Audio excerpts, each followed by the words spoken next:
Hello everyone and welcome to another Getting Stuff Painted, my bi-weekly give or take update on things that have been getting painted for the various games we cover on the channel. It's not just Batman related miniature games this time. I think it's been over a week. I think it's been like 9-10 days since the last update, so got a bunch of stuff done, got a couple of things in progress that aren't quite finished so I couldn't show today. Almost done with Rookie that I talked about last time, but still, we have some Batman miniature game miniatures that you've already seen if you've seen the most recent battle report. We've got a bunch of Gotham City Chronicles, including some props, which haven't really shown off in any of these update videos, there's always been miniatures. And then finally, a little bit of Godtear, right on the end there.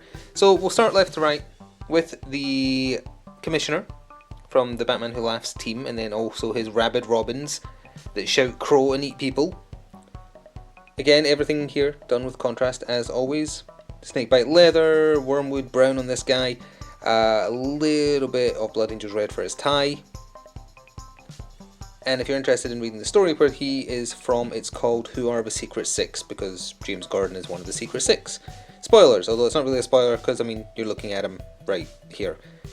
I like the miniature. It is obviously just a slightly altered recast of the old James Gordon miniature, but it's okay. And he's interesting. We'll hopefully see a better showing of him on the table. So yeah, the four Robins, they're all just called Robins Who Laugh in various poses. Their sculpts are okay, but there's one in particular that was very misshapen, and I did my best with it. I can't be frustrated any more than I already am with Night models, so I didn't bother trying to chase up any kind of replacement. This one is fine. The one that I was having issues with is, yeah, it's this guy. Not only is he it's the Naruto running one, of course it had to be that one. Not only is he very flimsily attached to the base, he's very, can you see that? He's very, very wobbly. But the entirety of his left side is misshapen. Now, I've done my best to try and clean it up and hide it. If you turn it this way, you can sort of see that his hand is a little misshapen. If you turn it this way, you can really see, like, there's just dents where there shouldn't be in his leg. It's the wrong shape. You can kind of see it inside there, maybe if the light's playing along. It's just, it shouldn't be that way, but there's upsides and many, many downsides to the new resin Night models is using.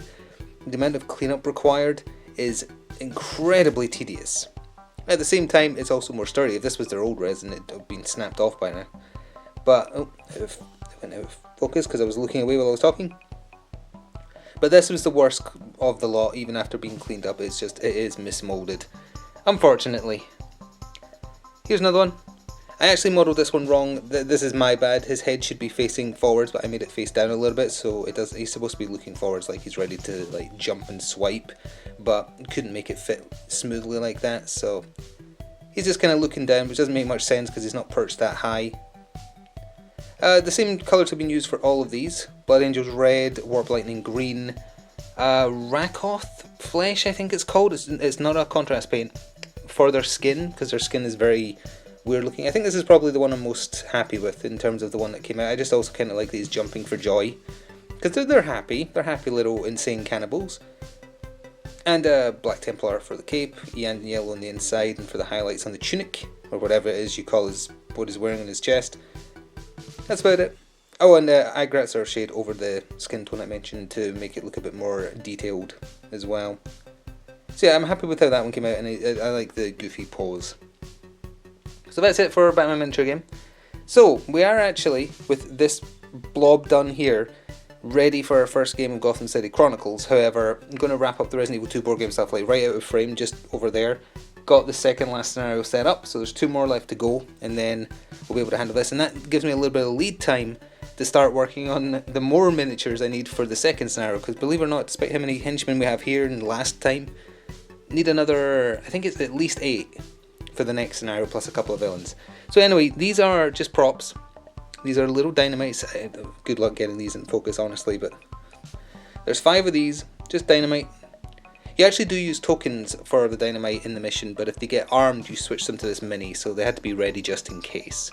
So I'm not going to bother showing all of them, but there's 5 of those done, and there is 4 computer consoles that are also used. The villains can use these to remotely arm a bomb in the first scenario. Nothing fancy, just Basilicanum Grey, Lead Belcher, and a little bit of Talisar Blue, and then a little bit of Agrax and Null Oil over the top. Simple, like very quickly done. They're not super important, but it will just make the table look nicer to have them painted as well.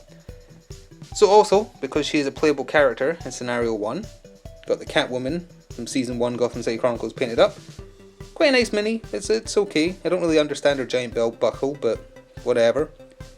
Again, Black Templar is mostly on show, just with a little bit of other colour thrown in and a little bit of wash over the top for detail. And Basilicanum Grey on the base. And behind her are all the other henchmen I needed. So we have 4.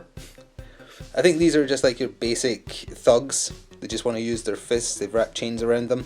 Talisar Blue, Militarum Green, Gilliman Flesh, and just I was going to say Elder Seer, that's not the word I'm looking for. What am I looking for? Wraithbone, whatever it's called.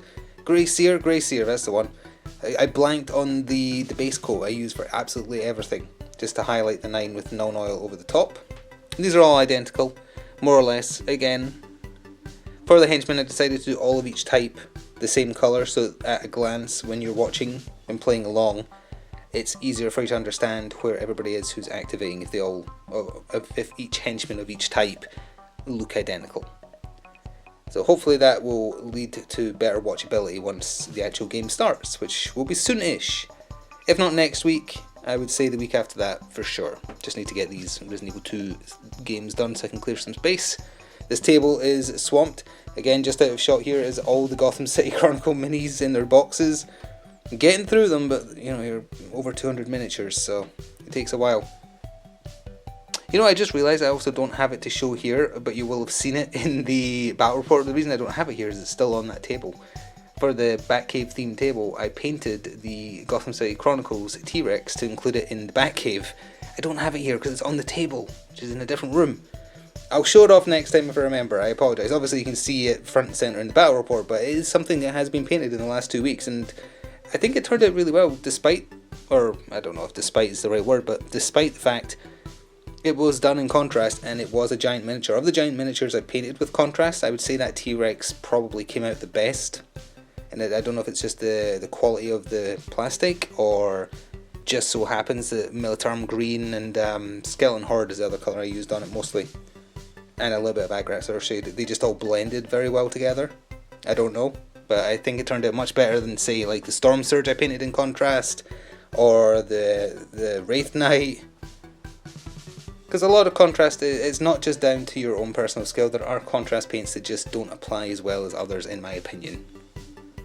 Anyway, that's enough Batman. Let's take a quick look at Sneaky Pete and his Sneaky Stabbers for Godtear. We'll start with the man himself. They're goblins, but they're like aquatic pirate themed goblins, so I kind of went for a watery base. Militarum Green for the skin tone as well. And picked out some coral with the Vulpus Pink. And that's the gold contrast I keep forgetting the name of every time. And Aethermatic Blue was used to highlight his fins, because apparently Sneaky Pete has fins. And also the base as well, with a little bit of Talisar Blue blended in to try and create a water effect.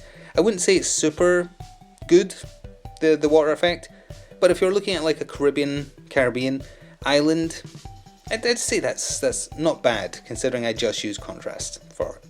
And Sneaky Pete's fun. We used him digitally. He sneaks around and stabs people. He goes for hero kills. He's a slayer. I feel like I could have done better with their banner, but also Sneaky Pete isn't the banner laying type. Maybe just done a different colour on this weird like fish scale or whatever it's supposed to be. I put more time into the tentacle with the weird purple and Aethermatic Blue, which I like. I like how that turned out, and one of his Sneaky Stabbers is also using it, which is nice. So yeah, I like that part. It's a shame it's not visible on the front, because I think I made the front look pretty boring, but kind of by accident. So he has 3 Sneaky Stabbers. I'm not sure when Godtear will be returning, incidentally. I'd rather have a nice variety of heroes ready to go, so it might go away for a little while, but it's not going away forever. It wasn't super popular as well, which, you know, it pushes it down the priorities list. That's 1 Sneaky Stabber, and then this one with his 2 Sneaky Stabbers. Good to go. Again, same colours used for all of them, like snakebite leather for the tunic, and some skeletal horde for the bandages and skull that he's wearing over his crotch for some reason, and also for his back armour as well. If I changed the colour on the banner, I would have changed that as well, but I'm not sure what colour would go well. And then this last guy is using some kind of like scythe made of a tentacle, is what I'm choosing to believe that it is. And that's how I painted it, which is kind of neat. Can't see as much of the inside as I would have liked to see the thematic blue, because I think that goes well with the purple. But you know, it doesn't make much sense that the Sneaky Stabbers are just standing on water. I guess I could have put sand on, but what can you do? They come pre-applied to bases, so it would have been a little bit awkward. Still, there you have it. 2 more weeks, 9 more days, 8 more days, whatever it was, of miniatures painted, sans a gigantic T-Rex, which I'll try and remember and give you a better look at next time. I totally forgot, apologies for that. It's sitting on the table because it's going to get used again for the next Batman Battle Report. But thank you for watching. I hope this also encourages you, as always, to paint your pile of grey shame. Next time, definitely going to be more Gotham City Chronicles show off. Get used to that. There's going to be a bunch of it. What else? Hopefully, some Marvel Crisis Protocol. But again, the UK releases have been all over the place. And it's not COVID's fault. Again, it's Asmodee.